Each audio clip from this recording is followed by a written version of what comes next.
oggi sempre di più il bene sicurezza è un bene fondamentale per la qualità della vita.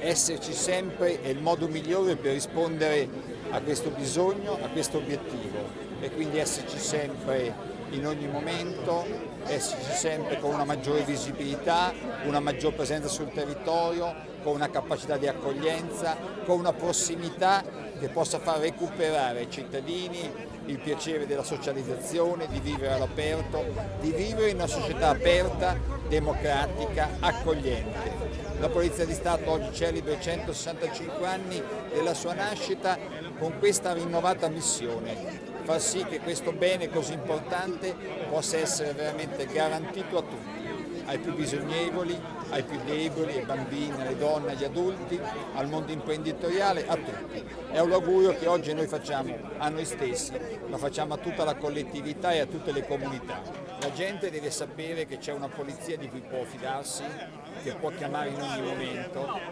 che è pronta a intervenire, a dare consigli, ad aiutare.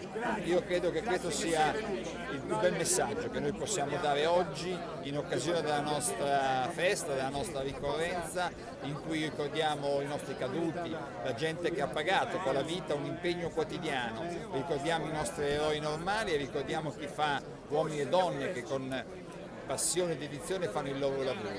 La gente può fidarsi della Polizia Italiana.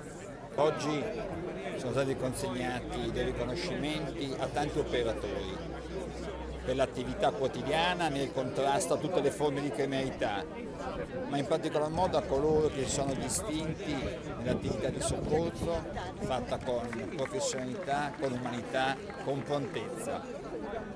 È un modo per dire grazie a loro, per dire grazie anche alle famiglie.